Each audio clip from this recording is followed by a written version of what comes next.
Hola,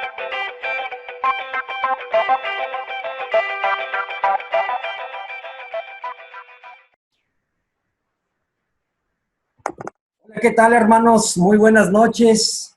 Reciban un saludo especial de sus hermanos de la Iglesia de Cristo en Mexicali. Mi nombre es José Zapata y agradezco muchísimo el hecho de que estés acá con nosotros, siguiendo este taller, esta serie de clases que hablan acerca del discipulado.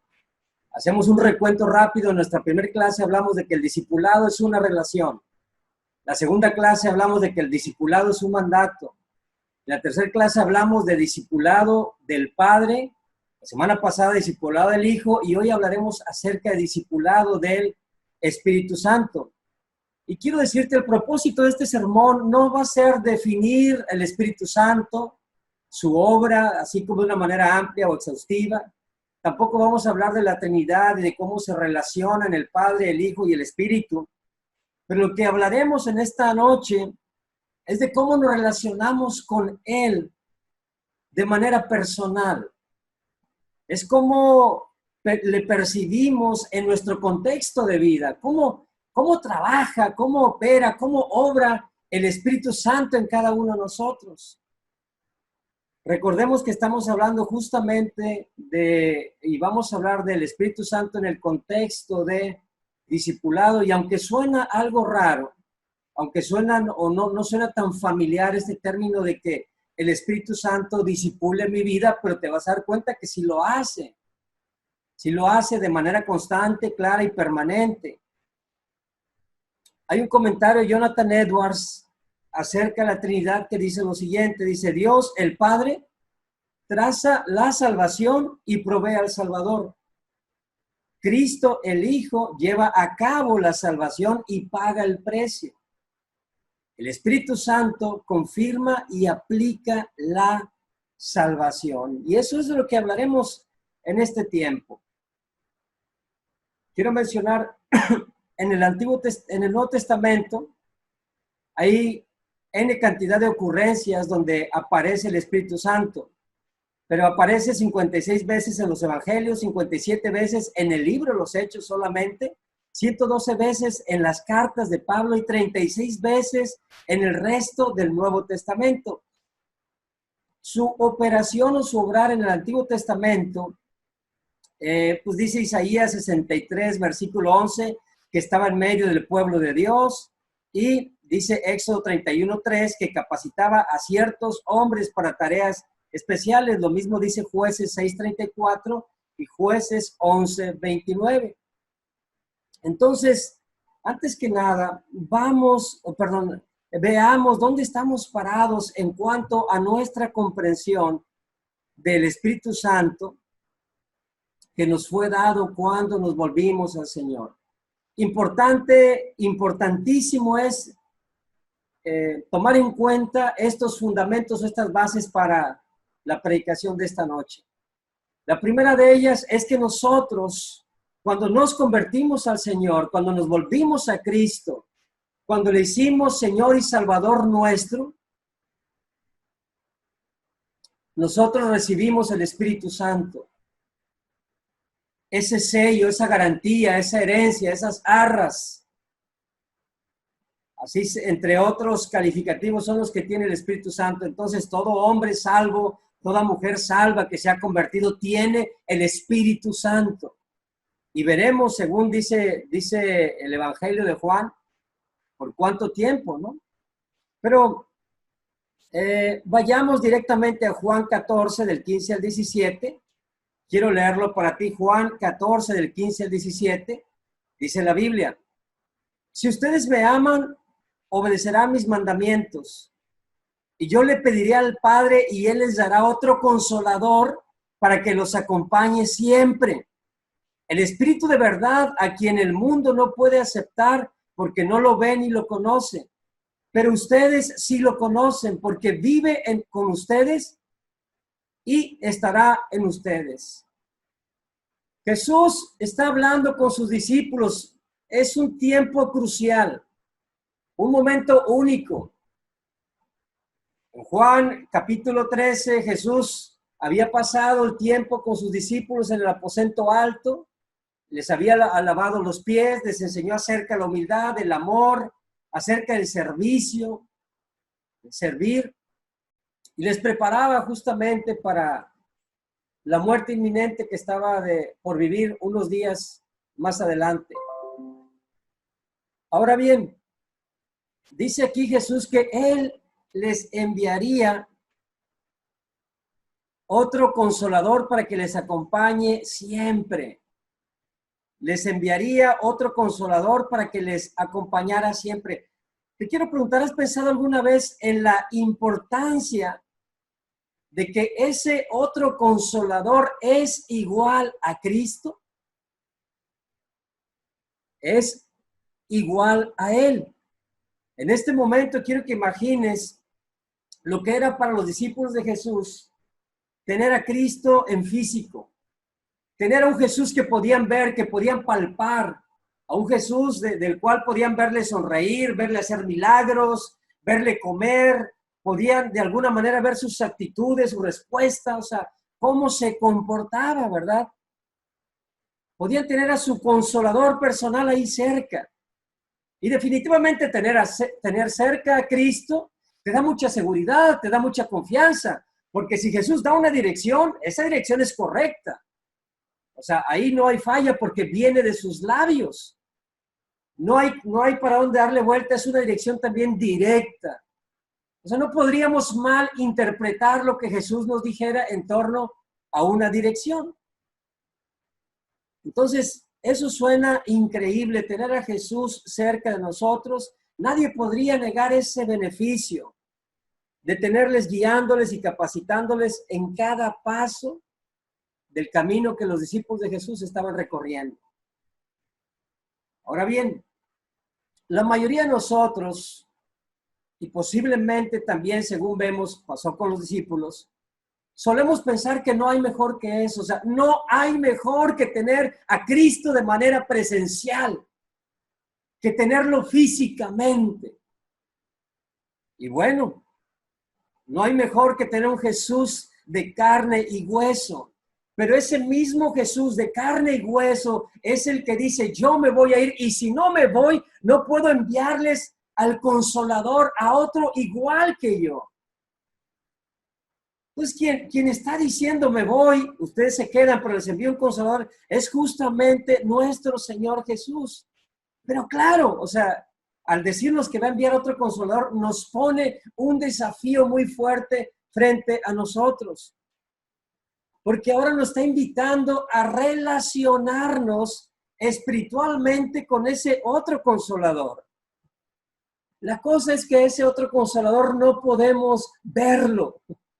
Es invisible.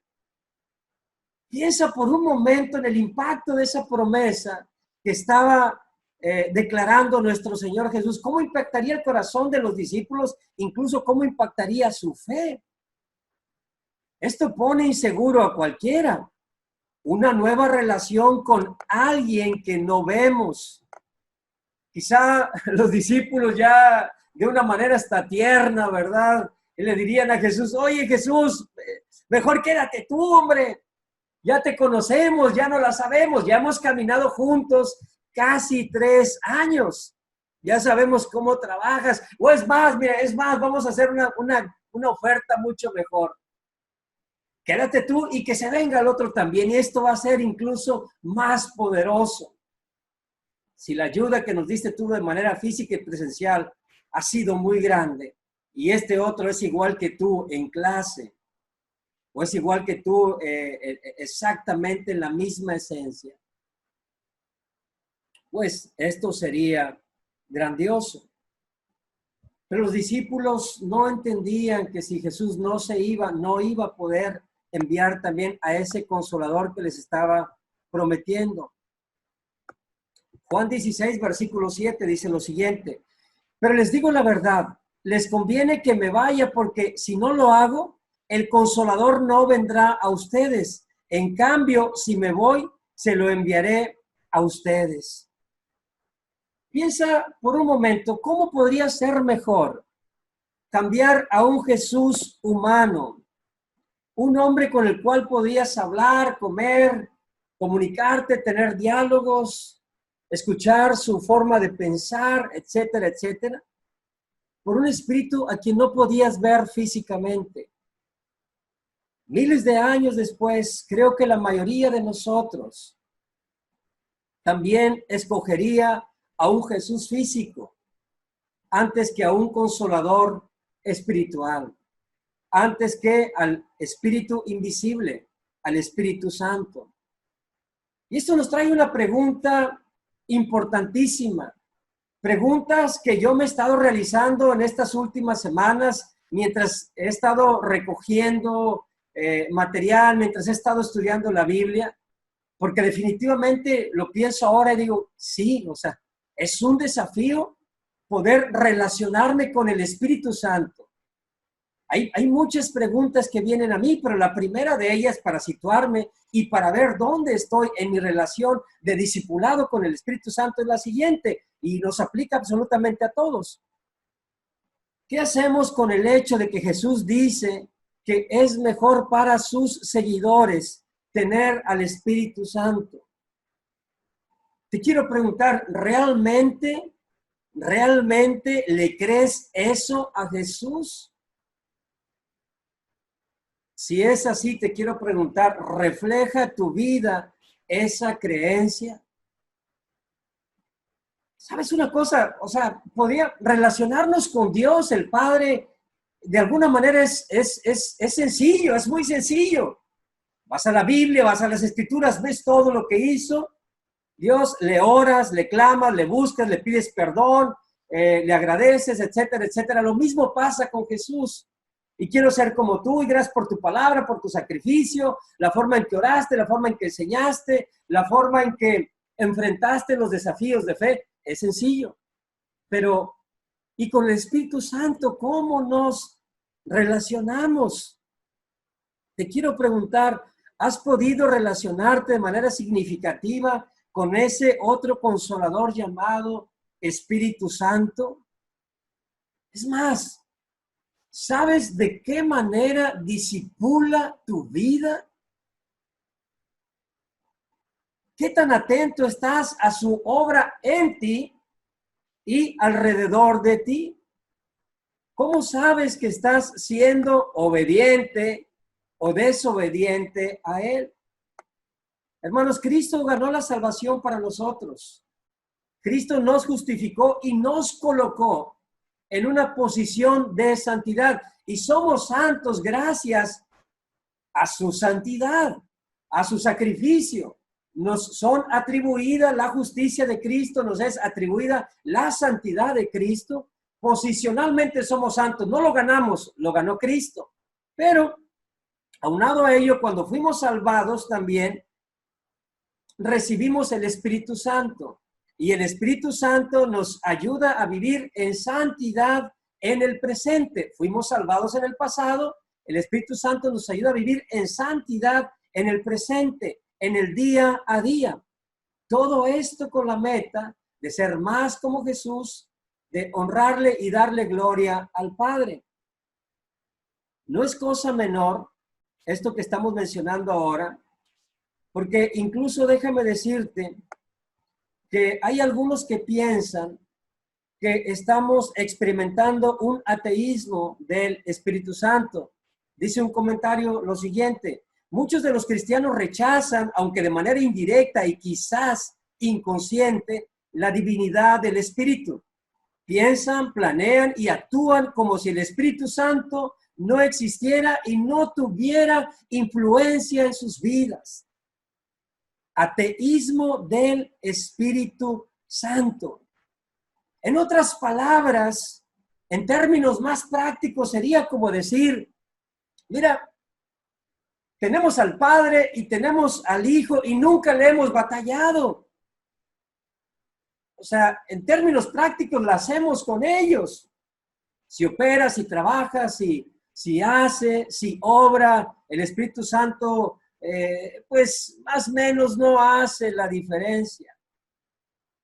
Incluso, otra vez, de manera indirecta y quizá hasta inconsciente, no creemos que perdemos demasiado si el Espíritu Santo no influye en nuestras vidas. Y esa es una cuestión muy peligrosa, porque quizá muchos de nosotros nos encontremos ahora ahí, otra vez de forma inconsciente. No decimos que de manera deliberada tú dices, yo no quiero nada con el Espíritu, no lo entiendo, no sé cómo trabaja, sé que lo tengo, sé que me fue dado, porque es un don, es un regalo de Dios, pero de ahí a que sepa yo cómo disipula mi vida, está muy complicado.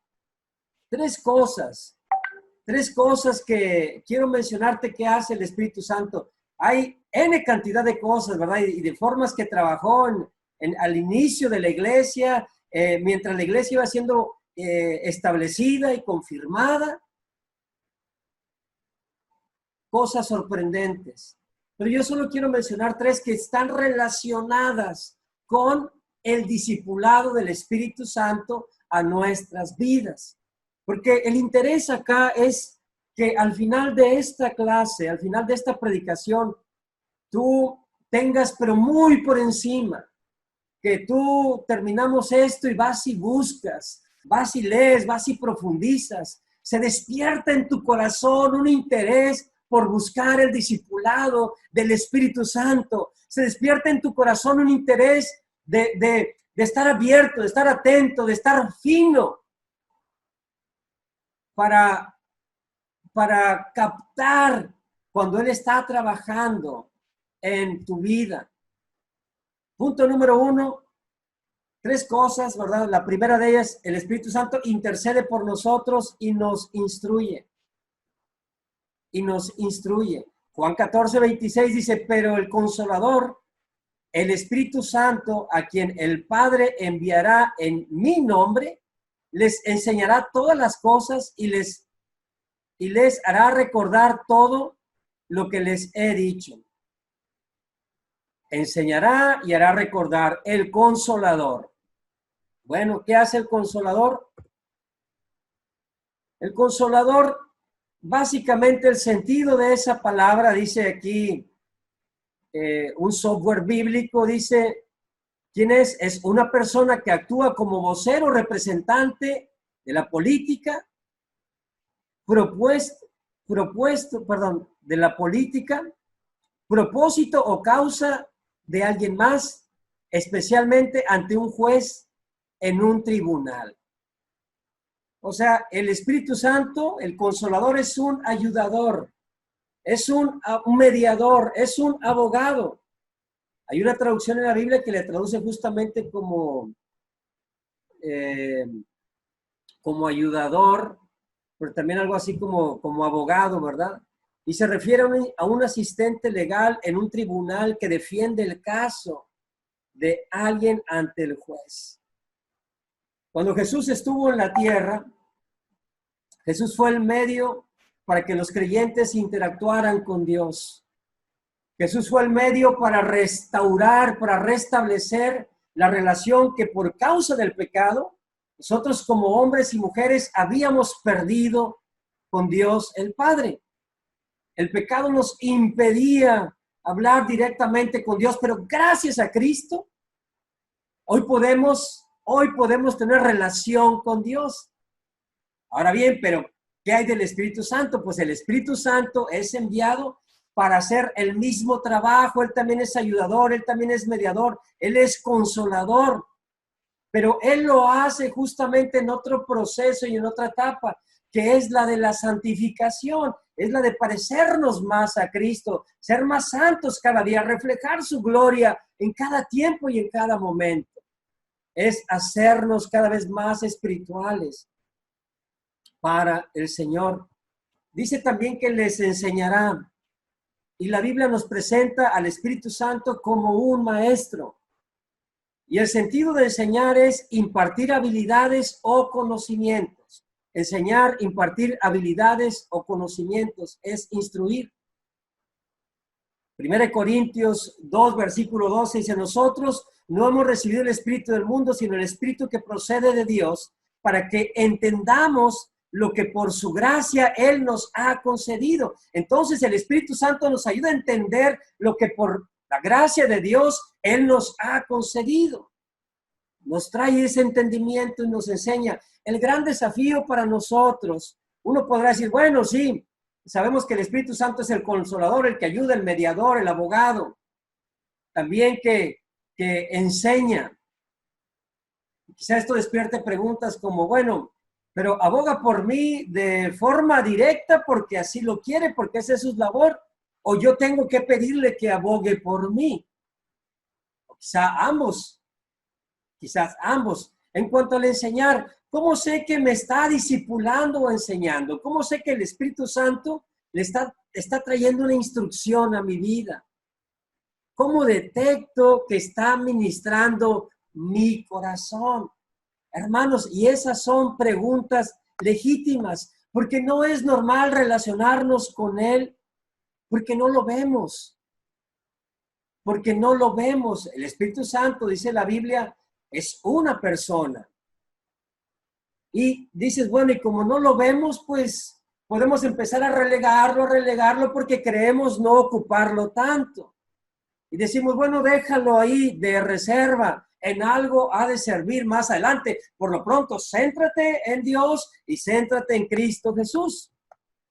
Pues es una cosa, si no podemos relacionarnos con Él, no entenderemos su influencia en nuestras vidas y jamás le daremos las atribuciones que a Él corresponden. Porque si nosotros lo dejamos olvidado, rezagado, apartado, con poca influencia en nuestra vida espiritual, Espíritu Santo espiritual, ¿sabes una cosa? Estamos minimizando al Dios Espíritu Santo. Estamos restándole atribuciones, características importantísimas del Dios que es el Espíritu Santo. Entonces, no es cosa menor pasar por alto esto. Segundo aspecto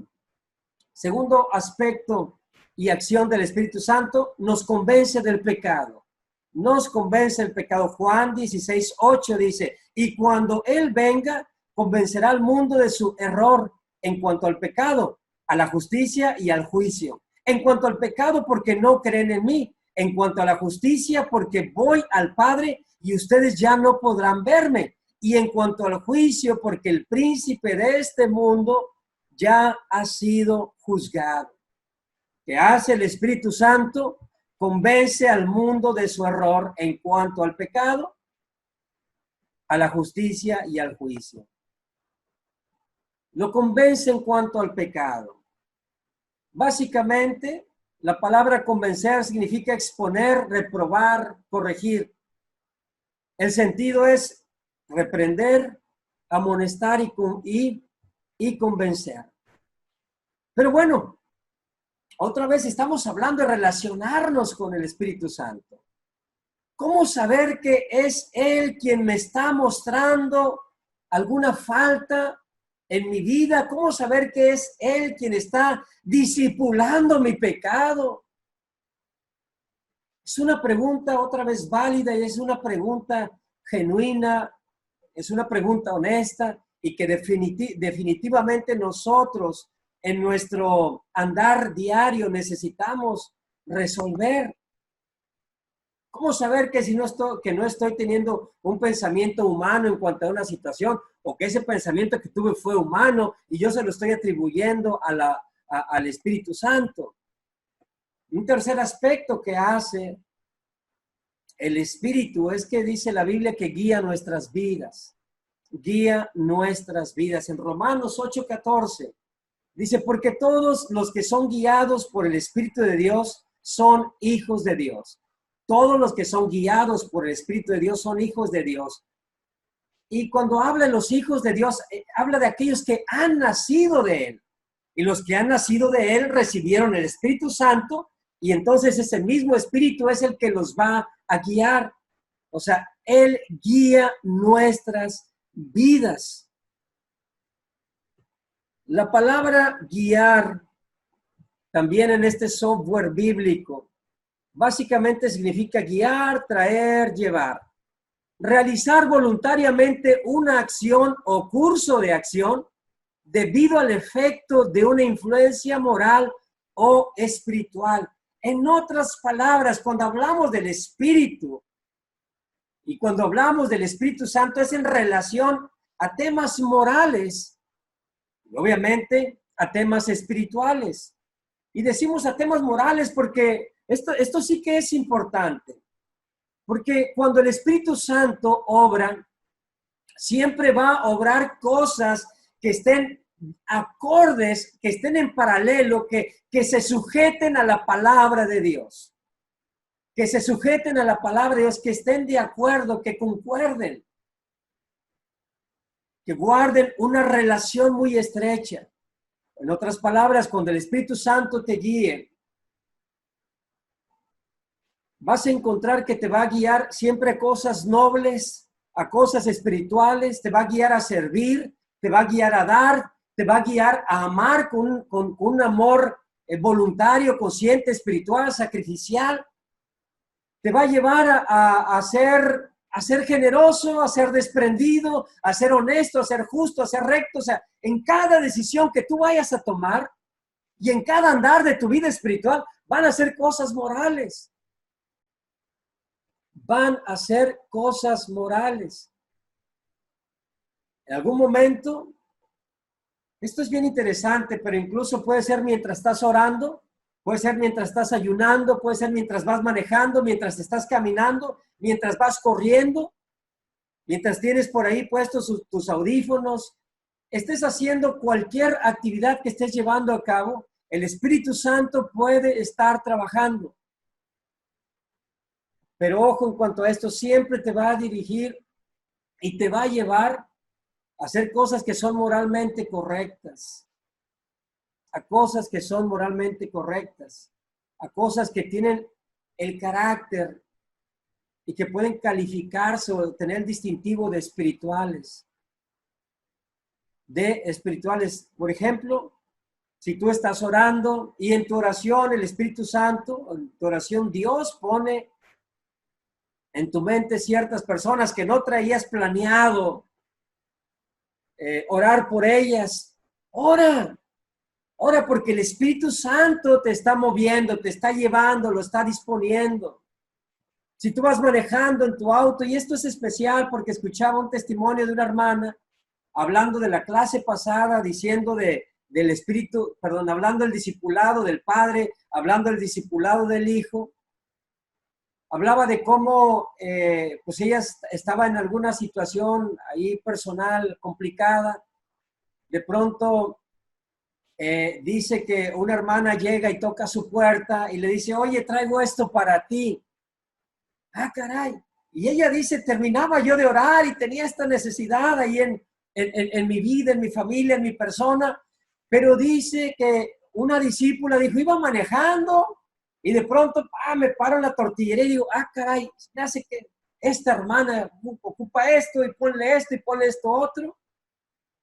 Y no es algo con lo cual esa hermana que manejaba salió pensando, quiero hacer esto, pero en el camino el Espíritu fue trabajando y eso está acorde a la palabra. Muchas veces el Espíritu de Dios, el Espíritu Santo nos pone personas, situaciones, eventos en nuestra mente y nosotros tenemos de dos, como hablamos ahorita, de aceptarlos, aceptar lo que el Espíritu Santo nos está hablando y darle trámite y obedecer la guía que trae a nuestra vida, obviamente que está acorde a la palabra de Dios, o en su defecto rechazarlo y desobedecerlo. Pero estoy seguro que muchas veces a ti como a mí nos ha pasado situaciones donde el Espíritu Santo dice, llámale, háblale, menciónale, dale, ve hasta su casa, dale una palabra de aliento, dale una palabra de ánimo. Lo viste triste, la viste triste, lo viste o la viste desanimado, desanimada. O sea, haz algo. Quizá en vez de llamar a otro hermano o a otra hermana para preguntar por la relación de él o de ella, ¿por qué no? Si el Espíritu Santo ya puso eso en tu corazón, ¿por qué tú no les hablas de manera directa? ¿Por qué tú no les llamas? Es increíble, he escuchado muchos testimonios de Dios obrando de esa manera por medio de su Santo Espíritu en el corazón de muchos. Y que llegaron y que hicieron y que animaron y que inspiraron de una o de otra manera. Yo te quiero preguntar, ¿has recibido la guía del Espíritu Santo? ¿Has recibido de su discipulado en una área en particular en tu vida? ¿Le estás obedeciendo? ¿Estás siendo obediente a eso que ha dispuesto en tu corazón, que ha dispuesto en tu mente? ¿Lo has llevado a cabo? ¿O simplemente le das carpetazo y vamos para adelante? No, son pensamientos fugaces, son chispazos que vienen así y no importa mucho. Ojo, hay que tener cuidado porque quizá estás resistiendo al Espíritu Santo. ¿Cómo podemos discernir de nuestros propios pensamientos y su guianza? Después de todo, el Espíritu Santo nos habla con con palabras audibles. Vamos a ver ahorita algunos versículos de manera muy rápida, donde sí que el Espíritu Santo, cuando menos eso decían los apóstoles, me habló el Espíritu Santo. Yo no sé de qué manera, he buscado y todo ello, pero no se concuerde decir, mira, de esta manera fue. Pero, ¿cómo podemos? Mira, Romanos 9:1 dice, digo la verdad en Cristo, no miento. Mi conciencia me lo confirma en el Espíritu Santo. Basta decir por ahora que nuestra conciencia en la esfera del Espíritu Santo nos confirma si algo que estamos pensando es humano o es espiritual. Y ya lo hemos dicho. Si está relacionado con Dios, es espiritual. Gálatas 5:25, según vemos en ese versículo, se espera que andemos guiados por el Espíritu. Dice así el versículo 25, si el Espíritu nos da vida, andemos guiados por el Espíritu. Pues sí que es importantísimo que sea una práctica nuestra, que estemos abiertos, que busquemos ese discipulado, que estemos atentos a lo que el Espíritu Santo quiere decir a nuestras vidas. Decía ahorita que hay que tener cuidado de la actitud y la apertura que tenemos hacia el discipulado del Espíritu Santo. Hechos 5, versículo 9 dice, porque se pusieron de acuerdo para poner a prueba al Espíritu del Señor. Hablaba del tema de Ananías y Zafira, donde se ponen de acuerdo para vender un terreno en un precio menor, o lo venden a tal precio, pero los apóstoles lo dicen, mira, lo compraron a un precio menor. Ellos mueren y Pedro dice, ustedes han mentido al Espíritu Santo. Ah, caray. En Hechos 7:51 dice, tercos, duros de corazón y torpes de oídos. Ustedes son iguales que sus antepasados, siempre resisten al Espíritu Santo. Y estoy convencido de que el Espíritu una y otra vez se va a encargar de hacernos saber dónde hemos pecado, dónde estamos cerrando el camino, dónde vamos fuera del accionar o del andar cristiano. Pero tengamos cuidado de no resistir al Espíritu Santo y pensar, no, es que ya quedó solucionado, no, es que no pasó nada, no, es que internamente yo puedo pensar, bueno, son pecados personales que yo he llevado a cabo, nadie lo sabe, pero ya los traté conmigo mismo, ya lo traté con Dios y bueno, si el Espíritu Santo o algo o una voz no audible me está diciendo trátalo, háblalo, trabájalo o cámbialo, deja ese pecado, vamos de tener cuidado de no resistirle. Primera Tesalonicenses 5:19 dice, no apaguen el espíritu, no desprecien las profecías, sométanlo todo a prueba, aférrense a lo bueno, eviten toda clase de mal, no apaguen el espíritu. Y según el contexto, versículo 18, versículo 20, dice no apaguen el espíritu. En el contexto no apaguen estén siempre alegres, oren sin cesar, sean agradecidos. Entonces, estar siempre alegre, orar sin cesar, ser siempre agradecido con Dios, hace lo opuesto, o sea, enciende el espíritu, lo mantiene vivo. Y por otro lado, el versículo 20 dice, no desprecien las profecías, sométanlo todo a prueba, aférrense a lo bueno, eviten toda clase de mal. Algo que sigue manteniendo encendido el espíritu es justamente someterlo todo a prueba, aferrarse a lo bueno, seguimos sujetos a lo bueno, evitemos toda clase de mal. El mal, el tomar cosas malas, el tomar incluso todo lo que venga así de manera abierta, tiene el poder de apagar al espíritu, de apagar el espíritu. El Nuevo Testamento usa imágenes de fuego para describir la presencia y actividad del Espíritu Santo. Entonces, hermanos, sí que pasan grandes cosas y sí que nosotros tenemos que tener cuidado de nuestra actitud hacia el discipulado del Espíritu Santo. Efesios 4:30 dice, no agravien al Espíritu Santo de Dios con el cual fueron sellados para el día de la redención. Efesios 4:30. En ese contexto de no agravien al Espíritu Santo de Dios, tenemos el versículo 29 y nos dice que lo que agravia al Espíritu Santo de Dios es la conversación obscena.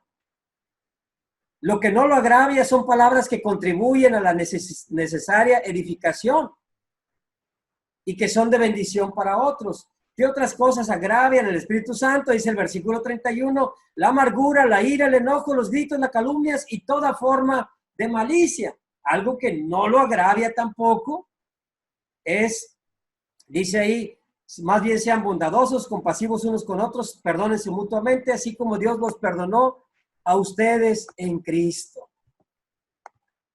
Hermanos, ¿qué tal que te has resistido al Espíritu Santo y no lo tomas en cuenta? Y solo reconoces tu oposición a Dios y a Jesús. ¿Qué tal que te has apagado, que has apagado y mitigado al Espíritu y no lo tomas en cuenta? Solo reconoces que tu relación con Dios se ha enfriado, solo reconoces que se está extinguiendo tu relación con Cristo, con las Escrituras, pero no has pensado en que estás apagando al Espíritu. ¿Qué tal que has agraviado también al Espíritu y no lo tomas en cuenta y simplemente dices, no, sé que estoy en oposición a Dios, sé que he ofendido a Jesús, pero ¿y el Espíritu? ¿Y el Espíritu? ¿Qué tan conscientes estamos de que nuestra forma de vivir el cristianismo está poniendo a prueba, resistiendo, apagando y agraviando a su Santo Espíritu? Hermanos, la evidencia contundente del discipulado del Espíritu Santo en nuestra vida lo vemos por Gálatas 5, 22 al 23. Gálatas 5, 22 al 23 nos habla de los frutos que trae el Espíritu Santo en nuestras vidas. Esos frutos vienen cuando estamos siendo guiados por Él. No se dan solos. Si andas en la carne, si andas en las obras de la ley, si andas trabajando bajo tus propios dones, talentos, medallas, logros, galardones, no pueden ser. Son frutos tuyos, son frutos de tu disciplina, de tu esfuerzo, de tus muchas ganas, pero no son los frutos del Espíritu Santo. Gálatas 5, 22. Tenemos un listado, dice, en cambio, el fruto del Espíritu es amor, alegría, paz, paciencia, amabilidad, bondad, fidelidad, humildad y dominio propio. No hay ley que condene estas cosas. Los que son de Cristo Jesús han crucificado la naturaleza pecaminosa con sus pasiones y deseos. Si el Espíritu nos da vida, andemos guiados por el Espíritu. No dejemos que la vanidad nos lleve a irritarnos y a envidiarnos unos a otros. Aquí tienes la muestra. El fruto del Espíritu es todo esto. Y si el amor, la paciencia, la paz, la amabilidad, el dominio propio, la bondad, la fidelidad, no están hoy presentes en tu vida, Si careces de la mayoría de las virtudes que aquí tenemos, debes hacerte una pregunta, si en verdad es el Espíritu Santo quien está discipulando tu vida. Porque si yo te digo a ti que he aprendido soccer, he aprendido música, he aprendido algún instrumento, si yo te digo que he aprendido, no sé, alguna habilidad, algún deporte, y te digo que llevo 2 años, 3, 5, 15, 20 años practicándolo, cuando tú me veas, estoy seguro que vas a esperar ver los frutos. A ver, si tienes 5, 10 o 15 años haciendo eso, es muy posible que de ti veamos un nivel experto en esa habilidad o talento, etcétera, etcétera. Pues bien, si alguien es guiado, instruido, enseñado por el Espíritu Santo, esos frutos deben de ser evidentes. Deben ser evidentes en tu vida, en tu corazón. La Biblia nos presenta el Espíritu en contraposición con la vida en la carne. En Gálatas 6, versículo 8. La Biblia nos presenta la vida en el Espíritu en contraposición a los esfuerzos humanos o dones personales, según Gálatas 3, versículo 3. Dado nuestro conjunto de talentos, experiencias, educación, muchos de nosotros quizá pudiéramos hasta vivir exitosamente el cristianismo según los estándares del mundo, sin ninguna fortaleza del Espíritu Santo. Hasta el crecimiento de una iglesia en número puede producirse sin él. Solamente trae personas que puedan poner buenas tarimas, buena música, buenos escenarios, buenas cuestiones muy atractivas, y hasta una iglesia puede crecer así. Pero nunca, nunca y absolutamente nunca va a sustituir el poder del Espíritu Santo en el obrar de un cristiano y en el obrar de toda una iglesia. Permite que el Espíritu Santo trabaje en ti. Y para terminar, ¿cómo podemos saber? Una manera de saber que la dirección que nos está dando el Espíritu Santo es cuando nosotros la comparamos, lo corroboramos o lo llevamos a la luz de la Escritura. Otra vez, siempre va a ser moralmente bueno y obviamente va a ser espiritual, porque lo hacemos para Dios, lo hacemos para honrarlo, para glorificarlo. No estamos dependiendo de nuestros dones o talentos, estamos dejando todo el control a lo que el Espíritu Santo puede hacer en nosotros. Pero mira, sin Dios, todos los pensamientos que tenemos son humanos. Con Dios, aparte de esos pensamientos humanos, una vez que tenemos el Espíritu Santo, tenemos también, porque poseemos el Espíritu Santo, discernimiento espiritual. Ahora tenemos una comprensión sobrenatural. Ahora tenemos un discernimiento que no es propio de nosotros, que no lo puede tener alguien que anda en la carne o alguien que no conoce de Dios. Hoy tenemos un discernimiento espiritual. Decía ahorita Romanos 9, versículo 1 dice: digo la verdad en Cristo, no miento. Mi conciencia me lo confirma en el Espíritu Santo. Mi conciencia me lo confirma en el Espíritu Santo. Hermanos, nuestros pensamientos ahora no son los pensamientos de la persona natural. Y, claro, la persona natural, la persona sin Cristo, tiene gracia también, de esa gracia que es universal. Es una gracia para todos. Hay buenas ideas, buenas propuestas, buenos proyectos, pues, pero nunca mejores que los que en Cristo nosotros podemos discernir. Pero los hay. Bueno, el pensamiento humano es superado y nosotros, gracias al Espíritu Santo, tenemos ahora un pensamiento espiritual. Y cuando discernimos en la esfera del Espíritu Santo, ponle una palomita, está todo confirmado. Está todo confirmado. lo que Él te guía, lo que Él te pide, lo que Él te enseña, lo que está discipulando en tu vida, es acorde a la palabra, dale para adelante. No te detengas. Mira cuántas cosas hizo el Espíritu Santo y aquí terminamos en Hechos y no las puse todas, pero me sorprenden muchísimo y me generan también muchos interrogantes. Hechos 8:29 dice, el Espíritu le dijo a Felipe, acércate y júntate a ese carro. Hechos 8:39, cuando subieron del agua, el Espíritu del Señor se llevó de repente a Felipe, el eunuco no volvió a verlo, pero siguió alegre su camino. Entonces, Hechos 8, el Espíritu habla con Felipe y el Espíritu se lleva a Felipe. Hechos 10:19, mientras Pedro seguía reflexionando sobre el significado de la visión, el Espíritu le dijo, mira, Simón, 3 hombres te buscan. ¿Qué tenemos aquí? El Espíritu habla también con Simón. Hechos 11:12, el Espíritu me dijo que fuera con ellos sin dudar. Nuevamente habla el Espíritu. Hechos 13:2, mientras ayunaban y participaban en el culto al Señor, el Espíritu Santo dijo, otra vez, el Espíritu Santo habló. Me parece muy interesante esta parte porque sucede en un contexto de ayuno, en un contexto de estar reverenciando, de estar levantando, adorando al Señor.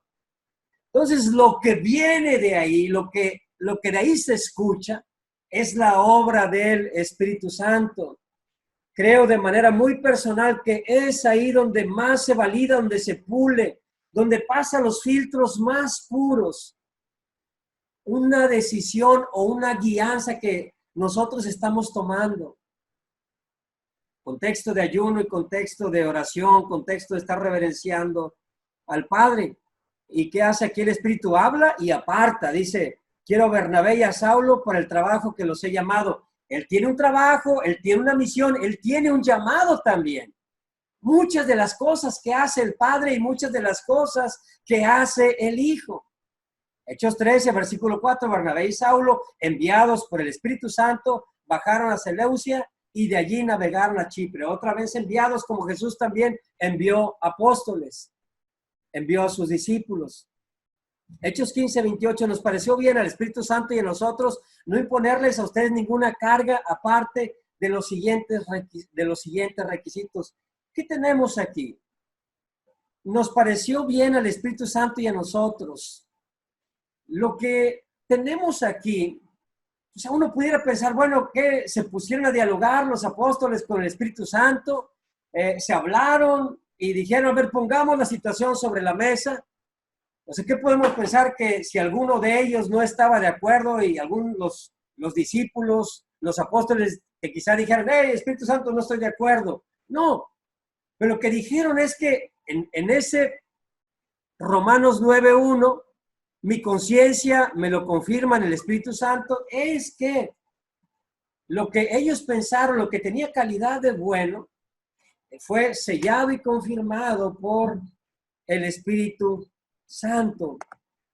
Más cosas podemos decir acerca del Espíritu en Hechos 16:6, en Hechos 20:22, pero quiero rematar o quiero terminar aquí, hermanos, hablando de que el Espíritu Santo es sobrenatural. El Espíritu Santo es sobrenatural, no es esotérico, es sobrenatural. Lo que implica que no podemos limitarlo al pensamiento humano y finito. No podemos hacer eso. No podemos contenerlo en tu pensamiento, en el mío, ni siquiera en la suma de todos nuestros pensamientos o del pensamiento de los hombres más nobles, más rectos, más justos o de un discernimiento superior. Simplemente lo que sí podemos hacer es relacionarnos con Él. Lo que sí podemos es esperar una ayuda sobrenatural, algo que nos supera, algo que nos queda o que es muy grande, ¿verdad? Que trae una gran ayuda para nosotros. Te dejo con esta parte de Juan 14, versículo 16, dice, y yo le pediré al Padre y Él les dará otro consolador para que los acompañe siempre. Desde que tú te bautizaste, desde que te convertiste, te arrepentiste de tus pecados, reconociste a Jesús como Señor y Salvador de tu vida. Desde ese momento, el Espíritu Santo ha estado residiendo en ti. Mora en ti. 1 Corintios 3:16 dice, ¿no saben que ustedes son templo de Dios y que el Espíritu de Dios habita en ustedes? Esto es una verdad muy poderosa. El Espíritu Santo habita en ti. Jesús dijo, para que los acompañe siempre. Ahí ha estado, en todo tiempo, en todo momento. Ahí ha estado, ha enseñado, ha corregido, ha guiado, ha mostrado, ha expuesto tu pecado y mi pecado. Nos ha hablado de manera contundente, de manera continua, seguida en todo tiempo. La pregunta final para cada uno de nosotros es que nos vamos a mantener, como decíamos al inicio, en ese ateísmo del Espíritu Santo, porque sabes una cosa, ahora ya no estamos inconscientes, como decía por ahí, de que muchos de los cristianos rechazan, aunque de manera indirecta o quizá inconsciente, la divinidad del Espíritu Santo. Hoy ya no estamos inconscientes. Hoy ya no podemos decir, bueno, es que esto pasó pues de manera indirecta, la verdad no me había dado cuenta, no fui persuadido a... O vamos a ser hombres y mujeres que buscan el discipulado del Espíritu Santo en sus vidas y en cada decisión que van tomando en el día a día. Te dejo con un comentario final de Francis Chan en su libro El Dios Olvidado. Dice, desde mi perspectiva, el Espíritu Santo es trágicamente abandonado y, para todo propósito práctico, olvidado. Aunque ningún evangélico negaría su existencia. Estoy dispuesto a apostar a que hay millones de asistentes a las iglesias en todo lugar que no pueden decir con confianza que han experimentado su presencia o su acción en sus vidas en este año anterior. Y muchos de ellos no creen que pueden experimentarla. Habiendo hablado esto, hermanos, espero que en tu corazón inicies una relación intencional de discipulado con el Espíritu Santo. Espero que propicies un vínculo, una correspondencia con ese Santo Espíritu. Muchísimas gracias a todos y que a Dios sea todo el honor